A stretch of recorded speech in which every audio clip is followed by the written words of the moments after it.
Hello viewers, কি অবস্থা আপনাদের? আজকেও আপনাদের মাঝে 2019 সালে রিলিজ হয় একটি অসাধারণ মুভি নিয়ে এক্সপ্লেন করব। মুভিটির নাম হলো অ্যাকশন এবং সিনারিগুলো দেখলে মুভির নামের সাথে মিল পাবেন। মুভিটি ছিল মূলত কিভাবে এক দেশ অন্য দেশকে ধ্বংস করে দেয়। এটা মূলত রাজনৈতিক খেলা, কিন্তু যারা অন্যায়ভাবে কাজ করে তাদের নেটওয়ার্ক থাকে অনেক দেশের সাথে, এমনকি তাদেরকে ধরার মতো কোনো আইন থাকে না। তেমনি এই মুভিটিতে সুভাষ অসাধারণ অ্যাক্টিং করিয়ে দেখিয়েছেন। তিনি তার ভাইয়ের 400 কোটি টাকা উদ্ধার করতে পেরেছেন এবং সেই আসল সন্ত্রাসীকে দেশে এনে হত্যা করে তার পরিবারের খুনের প্রতিশোধ নিতে পেরেছেন। তাহলে চলুন আর কথা না বাড়িয়ে মুভিটি দেখে আসা যাক। মুভি শুরুতে দেখা যাচ্ছে দুজন পুলিশ অফিসারকে গুন্ডারা খুঁজছে। এমন সবাই টিভির নিউজে দিয়ে দেখতে পায় তাদেরকে খোঁজার জন্য চতুর্দিকে লোক সেট করে রাখছে। এমনকি তাদেরকে ধরতে পারলে পুলিশের পক্ষ থেকে 1 লক্ষ টাকা পুরস্কার দিবে। তখন দিয়া মুখ ঢেকে যাইতে শুরু করে, তারপর গুন্ডারা তাকে ধরে নিয়ে যায় এবং সুভাষের কথা জানতে চাইলে দিয়া বলে না। তখন সেই ভিলেন তাকে থাপ্পড় মারে। এমন সময় সুভাষ চলে আসে, সেখানে অনেক মারামারি হয়। এমনকি তার লোকদের দিয়ে তাদের দুজনকে মারার চেষ্টা করে, কিন্তু শেষে এই ভিলেনকে ধরে ফেলে। কেন দিয়া ও সুভাষকে মারার জন্য খুঁজছে সেটা আমরা পুরো মুভিটি দেখলে বুঝতে পারবো।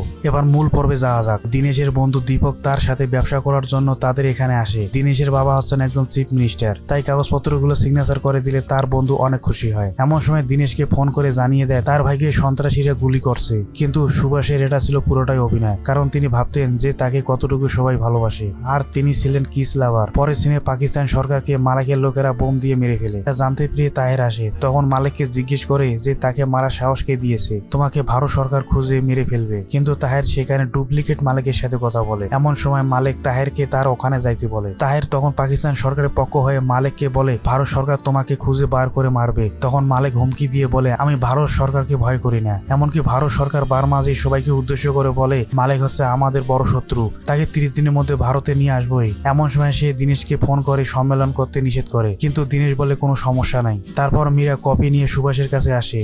সুভাষ হলো কিস লাভার, তাই সে তাকে কিস দিতে বলে। এমন সময় তার বোনের স্বামী তাকে কিস দেয়। তখন সুভাষ অনেক রাগ করে। পরের সিনে বারমাজি দীনেশকে সম্মেলন করতে নিষেধ করে। তারপর তারা সম্মেলনের আয়োজন করে, কিন্তু সেই সম্মেলনে তার বীরত্বের পরিচয় দেখিয়ে তাকে কর্নেল পদবীর জন্য নাম ধরে ডাকলে সুভাষ মীরাকে কিস করতে বলে। তখন মীরা তাকে কিস দিলে সুভাষ সেখানে উপস্থিত হন। এমনকি সুভাষ সেখানে মীরাকে আংটি পরিয়ে দেন। তারপরের দিন সকালে পুলিশ দীনেশকে বলে তোমার বন্ধু দীপক ব্যাংক থেকে 4000 কোটি টাকা নিয়ে পালিয়ে গিয়েছে। এটা শুনে চমকে উঠে। সেই সময় সুভাষ জানতে চাইলে তার ভাই বলে না। আর ঠিক সেই সময় তার গার্লফ্রেন্ড মীরা আসে। সেই সম্মেলনে চিফ মিনিস্টার সেখানে উপস্থিত হন এবং তার বাবা সেখানে বক্তব্য দেন যে আমরা সৎ পথে চলবো, এবং সেখানে দীনেশকেও কিছু বলার জন্য ডাকেন। তিনি সেখানে সবাইকে ওয়েলকাম জানান। এমন সময় সুভাষ মীরাকে মেসেজ করে, তাই সুভাষ মীরাকে ইশারা করে, কিন্তু সে না দেখে তার ভাবি দেখে। তখন মীরাকে ফোন দেখতে বলে, কিন্তু সে ফোন গাড়িতে রাখায় সেখান থেকে ফোন আনতে যায়। মীরা গাড়ি থেকে ফোনটি বার করে মেসেজগুলো দেখছিল। এমন সময় সেই গুন্ডার সাথে ধাক্কা লাগে, তার ফোনটি পড়ে যায়। তখন সেই ছেলেটি ফোনটি পরিবর্তন করে নেয়। মীরা বুঝতে পেরে তার পিছনে ছুটে।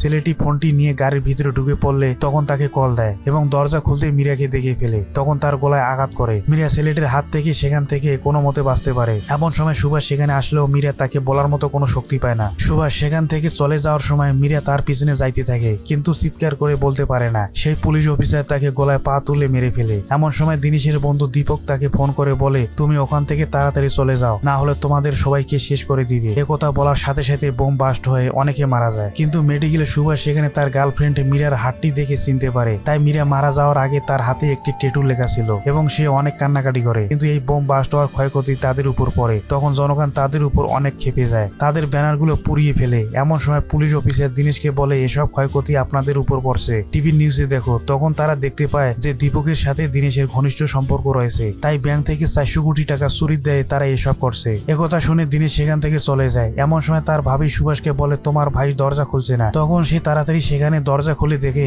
তার ভাই মারা গেছে। কিন্তু এই মারার পিছনে অনেক রহস্য আছে, সেটা হলো পুরোটাই রাজনীতির খেলা। তারা ষড়যন্ত্র করে এসব করছে। দীনেশের মৃত্যুর কারণে তার বাবা অনেক কান্নাকাটি করে ভেঙে পড়ছে, এমনকি তার ভাবিও অনেক কান্নাকাটি করছে। তখন দীনেশের ছেলে সুভাষকে বলে চাচু তুমি ওই খুনিকে কখনোই ছাড় দেবে না। এমন সময় পুলিশ অফিসার সুভাষকে ফোন করে জানিয়ে দেয় মীরের হাতে যে ট্যাটুটি ছিল সেই গাড়িটি খুঁজে পেয়েছে। তখন সুভাষ সেখানে যে সিসিটিভি দেখে সেই মেয়েটিকে দেখতে পায় যার শরীরে ট্যাটু ছিল। তাই সুভাষ সেই খুনিকে ইন্ডিকেট করে ফেলে এবং একজন বলে ফটোগ্রাফার মালতি 2 দিন থেকে অফিসে আসেনি। তাই সুভাষ তাদের বাড়িতে যায় এবং সেখানে তার মা একটি ফোন দেয়, কিন্তু এই ফোনের মধ্যে কোনো ইনফরমেশন পায় না, সবকিছু ডিলিট করে দিয়েছে। এটা দেখতে পেয়ে তারা অবাক হয়ে যায়। এরপর সুভাষ তাদের ইনফরমেশন চেক করতে বলে। তখন সেখানে তিনি 5টি দেশের সাথে কানেকশন রয়েছে এটা দেখতে পায়। সুভাষ সেখানে যাওয়ার প্ল্যান করে। মেয়েটি লন্ডন থেকে এসেছিল। মেয়েটির নাম হলো কায়রা।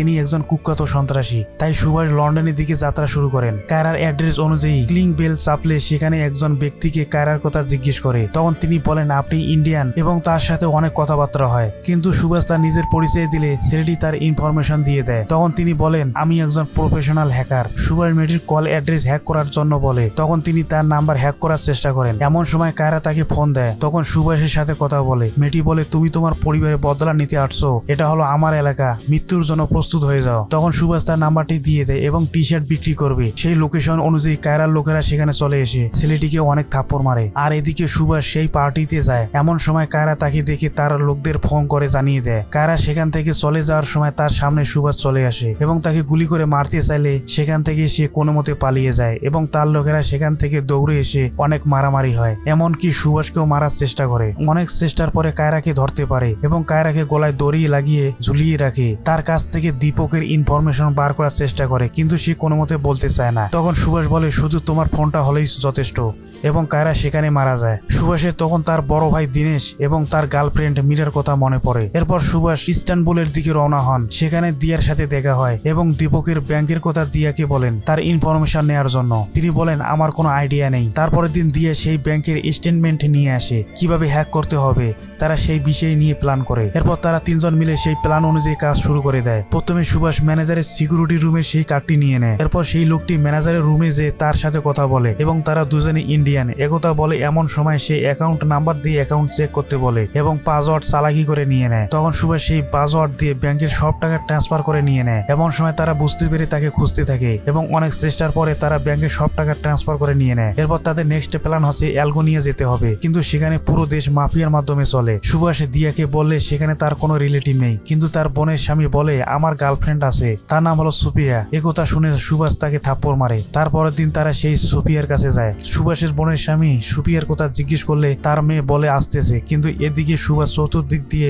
লক্ষ্য রাখছে। গন্তব্যে যে সুভাষ দেখতে পায় দীপককে মেরে ফেলছে। আর ঠিক সেই সময় চতুর্দিক দিয়ে পুলিশ চলে আসছে। তখন সুভাষ দিয়াকে ফোন করে সেখান থেকে চলে যেতে বলে। এরপর সুভাষ ফাইলগুলো খুঁজতে থাকে। এমন সময় সেখানে পুলিশ চলে আসে। অনেকভাবে সেখানে মারামারি হয় এবং সেখানে অনেক গোলাগুলিও হয়। তাদের দুজনকে পুলিশ অনেকভাবে ধরার চেষ্টা করে। তারা দুজনেই কোনো মতে সেখান থেকে চলে আসতে পারে। এসেই তাদের ইনফরমেশন চেক করলে তাদের তিনজনের নামে ব্যাংক ডাকাতির ওয়ারেন্ট হয়েছে এবং সেই ভিলেন হলেন ইস্তানবুলের সিটি কমিশনার। তখন সুভাষ বলে ইনি দীপককে খুন করছে। তখন তিনি ফোন করে তাদের ওখানে চলে আসতে বলে। তখন সিটি কমিশনারকে সুভাষ ধরে নিয়ে তার ইনফরমেশন বার করে। তখন তিনি বলেন এসব কাজকর্ম ইব্রাহিম মালিক করছে। তারপরের দিন টিভি নিউজে বলা হচ্ছে ইব্রাহিম মালিক হচ্ছে ভারতের ওয়ারেন্ট আসামি, তাই তাকে খোঁজানো হচ্ছে। এমন সময় সিনিয়র অফিসার সুভাষকে ফোন করে বলে সৈয়দ মালিক হচ্ছেন একজন বড় ধরনের গ্যাংস্টার, তিনি এখন পাকিস্তানে থাকেন, তাকে মারা ইম্পসিবল। তিনি বাধা করলেও সুভাষ পাকিস্তানে যাওয়ার প্রস্তুত হন। পাকিস্তান প্রবেশ করলে তাদেরকে গাড়ি চেক করে। তখন দিয়া প্রেগনেন্ট এর কথা বলে সেখান থেকে চলে যায়। পাকিস্তান যে ইমরানের কাছে যায়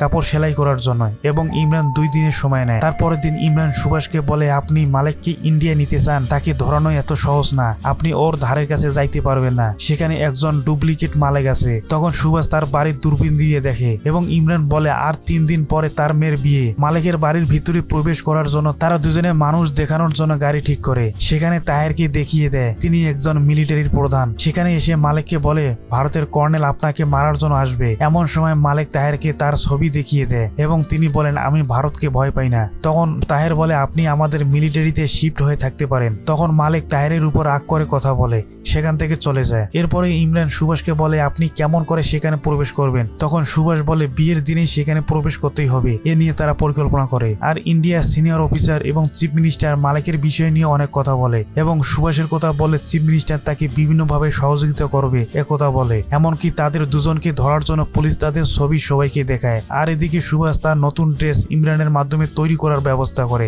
এমনকি দিয়া মালিকের বাড়ির কাজের মেয়েকে অজ্ঞান করে তার কার্ডটি নিয়ে নেয়। এমন সময় সিনিয়র অফিসার সুভাষকে ফোন করে জানিয়ে দেয় যে হাই কমিশনের কাছ থেকে পারমিশন পেয়ে গেছে। তখন সুভাষ ধন্যবাদ জানায়। আর এদিকে দিয়ে ককটেল বম্ব সেট করে রাখে এবং সিকিউরিটি সবাইকে সেই কার্ডটি দেখে ভিতরে প্রবেশ করায় এবং দিয়া চতুর্দিকে সেই ককটেল বোমগুলো নিক্ষেপ করে। কিছুক্ষণের মধ্যে সেই ককটেল বোমগুলো আগুন ধরে যায় এবং দিয়া সিলিন্ডার গ্যাসের পাইপ খুলে দেয় এবং অনেক বিস্ফোরণ হয়। আর এদিকে সুভাষ ফায়ার সার্ভিসের পোশাক পরে গাড়িতে উঠে পড়ে বাড়ির ভিতর প্রবেশ করে। সুভাষ সেখানে মালিককে হুমকি দিলে তখন মালিক ডুপ্লিকেট মালিককে তাহেরের গাড়িতে যেতে বলে বলে। সেখানে সুভাষ মালেককে অনেকভাবে মারধর করে। সেখানে ইমরান ও দিয়া মালেককে অজ্ঞান করে সেখান থেকে নিয়ে যায়। এরপর সুভাষ তাহেরের গাড়িকে ফলো করতে থাকে। এক পর্যায়ে সুভাষ সেখানে ড্রাইভারকে গুলি করে মেরে ফেলে এবং গাড়িগুলো বাস্ট হয়ে যায়। এমন সময় সুভাষ মালেকের গাড়িতে উঠে পড়ে। তাহেরকে রেখে মালেককে গাড়িতে করে নিয়ে যায়। তখন তাহের পুলিশকে ফোন করে জানিয়ে দেয়। তখন অনেক পুলিশ সুভাষকে ধরার জন্য চেষ্টা করে। সুভাষ অনেক টেকনিক করে গাড়ি চালিয়ে সবাইকে এক এক করে মেরে ফেলে। এক পর্যায়ে সুভাষের গাড়িটি আটকে যায়। তখন ডুপ্লিকেট মালেককে হসপিটালে নিয়ে আসে। তারা সেখান থেকে চলে যাওয়ার জন্য এয়ারপোর্টে যায়। মালেককে ভুয়া অসুস্থের সার্টিফিকেট দেখিয়ে তারা প্লেনে করে যাওয়া শুরু করে। এমন সময় তাহের সেই ডুপ্লিকেট মালেকের ছবি দেখে এয়ারপোর্টে ফোন করে। তারা তখন সেই ছবির সাথে মিল পায়, তাই সামনের এয়ারপোর্টে বিমান থামতে বলে। এদিকে তাহের তার বাহিনী নিয়ে তাকে ধরার জন্য এয়ারপোর্টে চলে যায়, কিন্তু সেখানে যে দেখে তাদের সিটে অন্য লোক বসে আছে। ঠিক তখনই তাহের দেখতে পায় অন্য বিমানটি চলে যাচ্ছে। তখন তাহের ফোন করে আটকাতে বলে, কিন্তু তারা বলে নেপালের বর্ডারের কাছে চলে গেছে। এই কথা শুনে সুভাষ ও তার সহপাঠীরা আনন্দ পায়। সিনিয়র অফিসার তখন মুখ্যমন্ত্রীকে বলে আমাদের মিশন সাকসেস হয়েছে। সুভাষ বিমান থেকে নেমে সিনিয়র অফিসারকে স্যালুট করে। এরপর সুভাষের বড় ভাই দীনেশের ছবিতে সবাই স্যালুট করে। আর এদিকে সুভাষ মালেককে গুলি করে মেরে ফেলে। এই আনন্দে সুভাষ তখন তার গার্লফ্রেন্ডের স্মৃতিগুলো মনে পড়ে। আর এই সুন্দর পরিস্থিতির মধ্যে দিয়ে মুভিটি এখানে শেষ হয়ে যায়। আসলে এই মুভিটি এক্সপ্লেন করে এটাই বুঝলাম, আপনি রাজনীতি অথবা যে কোনো কাজে যদি সৎভাবে করে থাকেন তাহলে আপনাকে দেখতে পারবে না। আসলে ন্যায়পথে কেন জানি মানুষ হিংসে করে। তাই আমরা সবাই নিজের দেশকে ভালোবাসবো এবং পার্শ্ববর্তী দেশকেও ভালোবাসবো। যদি মুভিটি আপনাদের ভালো লাগে তাহলে লাইক, কমেন্ট, সাবস্ক্রাইব করে পাশে থাকবেন। ধন্যবাদ সবাইকে।